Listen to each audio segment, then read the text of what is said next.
Y no sé si ya está en contacto nuestro, corresponsal, no podemos decir, pero nuestro colega Marcelo Aguilar. ¿Cómo andás, Marcelo? Bienvenido. ¿Cómo les va?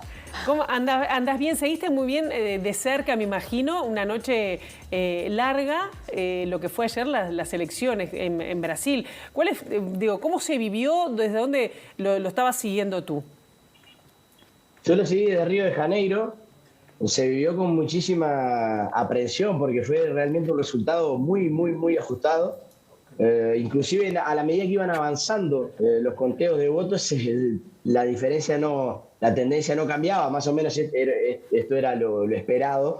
Ya había pasado así en la primera vuelta y se sabía que iba a pasar otra vez en relación a las regiones por las que comienza el conteo de los votos. Pero bueno, allá por las 7:30 de la tarde más o menos ya se invirtió la tendencia y pasó Lula adelante y termina ganando con una diferencia que obviamente no se esperaba que fuera un poquito mayor, pero termina siendo una diferencia de más o menos 2 millones de votos. Esta elección trae algunas cosas interesantes. Es la primera vez que un presidente que disputa la reelección no se reelige. Esto es inédito de la redemocratización. Todos los anteriores se habían reelegido y al mismo tiempo es la elección más reñida también desde el fin de la dictadura cívico-militar en Brasil. De todos modos, por lo que estaba viendo, Lula no la va a tener sencilla si pienso en lo que es, que tiene 10, a ver, corregime, 10 gobernaciones, 10 estados de un total de 27 que van a estar gobernados por conservadores, no necesariamente bolsonaristas, ¿no? Claro. Inclusive quizás la victoria más contundente del bolsonarismo sea en San Pablo, donde ganó Tarcísio de Freitas, que fue ministro de Infraestructura del gobierno Bolsonaro. Era su apuesta fuerte, hicieron la campaña juntos. Entonces quizás esté ahí la mayor victoria. Derrota a Fernando Haddad, que fue ministro de Educación en el gobierno Lula, que fue gobernador de la ciudad de San Pablo y que disputó la elección presidencial en 2018 con Jair Bolsonaro también. Entonces ahí sí, esa fue una victoria resonante. El bolsonarismo tuvo derrotas también, como pasó en el estado de Río Grande del Sur, en el que termina perdiendo el candidato bolsonarista Onyx Lorenzoni. Pierde con Eduardo Leite, que es un gobernador del estado de Río Grande del Sur, pero que es del PSDB, el partido de Fernando Enrique Cardoso, que salió completamente deshidratado de la elección presidencial y de gobernadores. Esto le da un poquito de aire, digamos, al PSDB, y fue una victoria bastante contundente porque consiguió juntar a la izquierda y a la derecha, digamos, contra los bolsonaristas, en un estado que tampoco nunca había reelegido un gobernador, como es el estado de Río Grande del Sur, y al mismo tiempo que tiene también esa particularidad de haber sido un estado con muchísimas novedades, porque Leite salió del gobierno para disputar esa tercera vía de la que ya hemos hablado mucho en Ciudad Viva, que no se concretó. Entonces Leite había renunciado a su cargo para ir a buscar esa posible candidatura a la presidencia. Eso no ocurrió y a pesar de eso va a la elección y gana. Pero sí, obviamente va a ser un escenario en el que va a ser necesario dialogar muchísimo, porque no solamente Bolsonaro y los sectores conservadores consiguen una buena cantidad de gobernaciones, sino también consiguieron muy buenas posiciones, tanto en la Cámara de Diputados como en el Senado Federal. Marcelo, la jornada de ayer también tuvo alguna denuncia de dificultades para votar en el nordeste del país. ¿Es así? ¿Cómo vivieron desde allí lo que fue la jornada electoral? Bueno, sí, de hecho existió ese intento. Yo creo que fue un intento de boicot directamente. O sea, por las características que tiene y en el contexto en el que se dio, me parece que fue un intento de boicot. Todavía no podemos saber qué impacto tuvo desde el punto de vista electoral, cuánto puede haber influido o no en el resultado. Pero ¿qué pasó? La Policía Rodoviaria Federal, que sería algo así como la Policía Caminera, para hacer una especie de paralelo, hizo violando una normativa del Tribunal Superior Electoral que decía que no se podrían realizar operaciones de tránsito durante el día de la elección, violando esa normativa, decidió hacer más de 500 operaciones de tránsito concentradas sobre todo en la región nordeste, en la que el presidente electo tiene una gran ventaja electoral sobre su adversario. Entonces, realmente, viendo el contexto en el que, por ejemplo, el presidente de esa corporación anteayer, pedía votos para Bolsonaro de forma explícita, el presidente de la policía hizo publicaciones en ese sentido, viendo cómo la Policía Rodoviaria Federal ha actuado y se ha convertido en una especie de plataforma de apoyo del bolsonarismo, inclusive esas llamadas motociatas que Bolsonaro realiza, que son paseos en moto, que se parecen bastante a algunos paseos que le gustaba hacer a Benito Mussolini en Italia. Esos paseos la Policía Rodoviaria Federal los ha acompañado y en la mayoría de ellos Bolsonaro no usa casco, o sea, no respeta teóricamente ese código del tránsito, que fue lo que la Policía Rodoviaria Federal alegó ayer para realizar ese tipo de controles que atrasaron, generaron filas, como también pasó aquí en Río de Janeiro con algunos controles militares que demoraron las filas de votación y obviamente pueden haber tenido o no alguna determinada influencia en el resultado. Pero lo cierto es que existió ese intento. Y por otro lado, algo que no podemos dejar de destacar es que hasta este momento en el que estamos hablando, el presidente actual, el presidente de la República, Jair Bolsonaro, el candidato derrotado en esta elección, no reconoció el resultado. No dijo nada, no saludó a su rival. Ya lo han hecho, como pueden haber visto, presidentes de toda América Latina, inclusive el presidente de los Estados Unidos, pero Jair Bolsonaro no ha reconocido la derrota. Según cuentan algunos colegas, en Brasilia Bolsonaro se habría ido a dormir teóricamente a la noche, no quería recibir visitas, se había aislado. Algunos aliados sí ya reconocieron la derrota, como es el caso de Sergio Moro, por ejemplo, y algunos otros, inclusive el presidente de la Cámara de Diputados, que es aliado fuerte de Bolsonaro, Artur Lira, el presidente del Senado, o sea, gran parte de la institucionalidad ya reconoció, obviamente, un resultado legitimado por casi la totalidad del planeta, pero el presidente de la República no lo ha hecho hasta ahora. Justo te iba a preguntar eso, ¿no? Porque llamaba la atención que ayer se hubiera encerrado. Me llama la atención que justo Sergio Moro lo haya reconocido cuando fue el principal o la principal cara de las acusaciones judiciales contra Lula da Silva.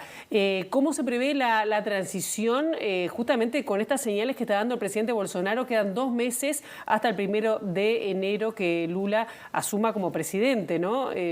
Me imagino que será complejo de acuerdo a las señales que está mandando. Sin ningún lugar a dudas. Esto ya era así antes del resultado de ayer. Ya se prevía una transición con dificultades. Esto obviamente está relacionado con varias actitudes, no solamente del presidente, sino de algunos de sus núcleos más radical de seguidores. Inclusive la amenaza militar, de la que también ya hemos hablado acá en TV Ciudad, está ahí. Inclusive en algunos puntos del país se registraron, entre esta noche y ahora, la mañana, se registraron algunos intentos aislados de algunos cortes de rutas por parte de camioneros, que los camioneros han sido una base de apoyo del gobierno Bolsonaro. En algunas regiones, en Mato Grosso se registró alguno, en Bahía también. Bahía es una región que tiene una predominancia petista enorme, es uno de los lugares en los que generalmente es mayor la diferencia a favor del PT, en este caso de Lula da Silva. Se registraron algunos intentos de barricada, de corte de rutas, que dan la pauta de que puede llegar a existir algunos intentos de boicotear o por lo menos tumultuar, como le dicen acá, no la elección, sino esa transición. Ahora, me resulta muy significativo que el presidente no haya reconocido el resultado. Creo que en un contexto de amenaza, como ha sido a lo largo de toda la elección, de amenaza al propio sistema electoral, recordemos, crítica a las urnas electrónicas, recordemos exigencia del voto impreso. Recordemos, ataques a los ministros del Tribunal Superior Electoral. Entonces, a Jair Bolsonaro ya le han preguntado un sinfín de veces si va a reconocer los resultados. Esto se lo han preguntado periodistas nacionales, internacionales. Él mismo habló de fraude, Marcelo. Él mismo habló de fraude. Claro, exacto. Entonces, esa idea del fraude que sobrevuela la elección desde la primera vuelta, porque recordemos que en la primera vuelta las Fuerzas Armadas, según el presidente, las Fuerzas Armadas estaban haciendo una auditoría paralela a la elección. ¿Cómo? Esto es una suposición, pero que está basada en bastantes elementos que nos dan la pauta de que cómo el resultado de Jair Bolsonaro, no solamente de él en la elección presidencial, que fue una votación muchísimo mejor de la que se esperaba, sino también la votación en el Congreso y la votación de algunos gobernadores, se puso como en el freezer esa auditoría, y los militares dijeron que solamente la iban a sacar después de la segunda vuelta. Entonces, también está ese elemento, o sea, ¿qué van a decir los militares? ¿Cuál va a ser el posicionamiento de las Fuerzas Armadas?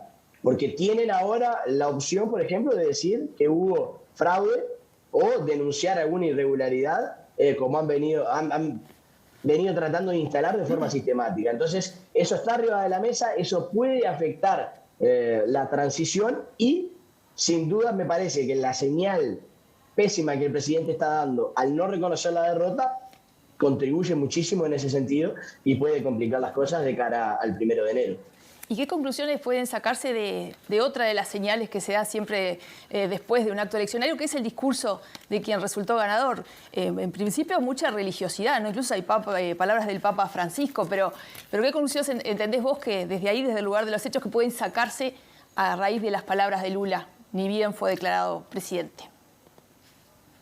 Ganador. Bueno, en lo que tiene que ver con la religiosidad, es necesario entender que este país es un país extremadamente religioso, muy diverso también en lo que tiene que ver con las religiones, pero muy católico, y actualmente con un avance muy grande de los sectores evangélicos, cuyas pautas han marcado esta elección y han marcado el debate, han conseguido imponer una agenda. Entonces, no es la primera vez que Lula tiene que decir que es católico, que cree en Dios. Esto es determinante. Se pudo ver en las propagandas de televisión, o sea, en el tiempo electoral del PT y de la campaña de Lula, pero se pudo ver en cada acto de calle, en cada lugar en el que Lula estuvo, porque de hecho tiene muchísima influencia y ha tenido que aclarar permanentemente eso. Entonces, eso es parte del juego político, es parte de la discusión. Inclusive en los momentos en que la campaña se puso más complicada, ahí de la segunda, cuando comenzó el debate para la segunda vuelta, los bolsonaristas habían difundido la información de que Lula habría hecho un pacto con Satanás, algo que a priori parece bastante delirante, pero que de hecho tiene influencia en el debate político brasileño. Entonces, eso es complicado de entender, pero es necesario entenderlo porque es parte de cómo funciona la cultura política actualmente, por lo menos en Brasil. Después, en relación al discurso de Lula, reconstrucción nacional. Si habría que resumirlo, me parece que está en la reconstrucción nacional. Después del paso del bolsonarismo por el poder durante estos 4 años, en algunos puntos claves, Lula, y no solamente Lula, sino todos los aliados que integran ese Frente Amplio Democrático que le han llamado, coinciden en que es necesario reconstruir la institucionalidad del país, que fue atacada por el actual presidente, el candidato derrotado Jair Bolsonaro, y que la principal urgencia es el combate del hambre. Según las últimas estadísticas con las que contamos, en Brasil más de 30 millones de personas, más de 33 millones de personas pasan hambre o consumen menos alimentos de lo que deberían consumir, inseguridad alimentaria. Entonces, ese fue el primer punto programático que Lula citó en su discurso. Por otro lado, también Lula se refirió a esa especie de resurrección. Él dijo algo así como: trataron de enterrarme vivo y acá estoy. Haciendo referencia a lo que de hecho es una de las resurrecciones políticas más impactantes y vertiginosas sin duda de la historia de Brasil y creo yo que de la historia política como un todo, ¿no? Un proceso que en 2018, pocos años atrás, sería completamente inimaginable, termina con este capítulo, o quizás este sea un capítulo más cercano a ese final político de Lula que nunca se sabe cuándo será, pero va a tener 4 años más para disputar, para hacer política, que es la arena en la que se mueve mejor. Volvió a demostrar una vez más Lula que tiene una capacidad política impresionante, que tiene una capacidad de articulación y de lectura de hacia dónde van las cosas en la política brasileña, que es realmente impresionante, y vuelve a ganar una elección, esta vez contra un candidato fuertísimo como Jair Bolsonaro, que tiene una base muy comprometida, muy concientizada, muy fanatizada también, y que consiguió apoyos importantes, que construyó una campaña muy agresiva, y fue un candidato fuertísimo. Los números están ahí para demostrar eso, para demostrar ese choque ahí entre dos electorados muy fuertes, una diferencia muy pequeña. Entonces vemos que Lula de nuevo vuelve al ruedo y gana una elección después de pasar por un proceso de muchísimo desgaste y sufrir un ataque fuertísimo. Vuelve a la presidencia y gana una de las elecciones sin duda más complicadas y más disputadas de la historia política brasileña. Bien, quedaremos para otro momento para hablar de otros detalles del discurso, por ejemplo, programático, como habla del medio ambiente y sobre todo de qué va a pasar con la Amazonia, ¿no? Y habrá que ver cuál es la lectura que hay que hacer con ese 49.1% que también votó a Bolsonaro, ¿no? Para más adelante, y habrá que ver cómo seguimos con esto. Marcelo, muchísimas gracias por el momento, ¿eh?